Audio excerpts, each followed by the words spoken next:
వాడి శారీరక శ్రమ 40 ఏళ్ళు వచ్చేటప్పుడు ఓపిక చచ్చిపోతుంది, మూటలు మోసి భవన నిర్మాణ కార్మికుడికి ఒళ్ళు నలిగిపోతుంది.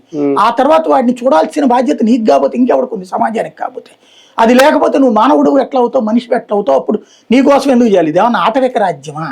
నువ్వు మానవత్వం అనేటటువంటిది ఖచ్చితంగా ఉండాలి. పేదోడికి తిండి పెట్టడం అనేటువంటిది వాళ్ళ హక్కుని నువ్వు తీరుస్తున్నావు తప్పించి నువ్వేదో బాధ్యతగా ఇస్తున్నట్టు ఇస్తే, ఇవ్వకుండా వాగావంటే కనుక అది నీలో మానవత్వం చచ్చిపోయినట్టు.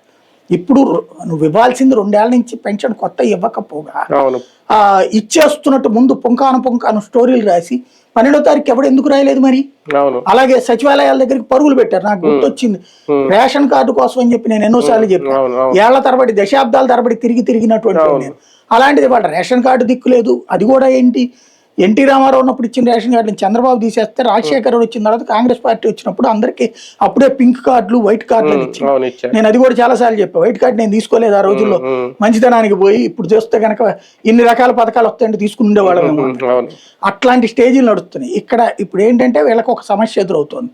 ముందు అనుకున్నది ఏంటంటే వైట్ రేషన్ కార్డుల సంఖ్య తగ్గించి పడేద్దాము, ఆ తర్వాత ఏది ముందు నిజమైనటువంటి పేదలకు ఇద్దాం అనుకున్నారు. గుడ్, నిజమైన పేదలైతే నీతి ఆయోగ్ లెక్కల ప్రకారం 35 లక్షల మంది ఉన్నారు ఆంధ్రాలో. నిజమైన పేద బిలో 40,000 పర్ యానం సంపాదించేవాళ్ళు, వాళ్ళకే ఇవ్వాలి లెక్క ప్రకారం.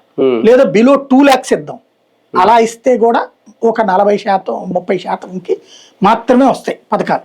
30% మందికి మాత్రమే వస్తాయి. మిగతా వాళ్ళందరూ వ్యతిరేకంగా ఓట్లేస్తారు. ఆ భయంతో వీళ్ళు తీయట్ల. అక్కడ డైలమాల ఉంది చంద్రబాబు నాయుడు. రేషన్ కార్డులు కనుక తగ్గిస్తే, వైట్ రేషన్ కార్డు తీసేసి ఇప్పుడు అదేదో ట్రై చేస్తున్నారు కదా, ఫ్యామిలీ కార్డు అని